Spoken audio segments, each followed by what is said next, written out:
С момента объявления сбора предложений в проект новой Конституции ко мне неоднократно обращались волонтерские организации и сами добровольцы с предложением внести в статью 31 пункт 2 слово «волонтерство».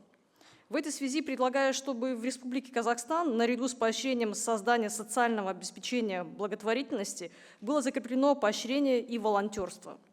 В статье перечислены формы участия общества в обеспечении социальной поддержки, которые государство поощряет. В ней отражены страхование, благотворительность, то есть в основном финансовые механизмы и материальная помощь.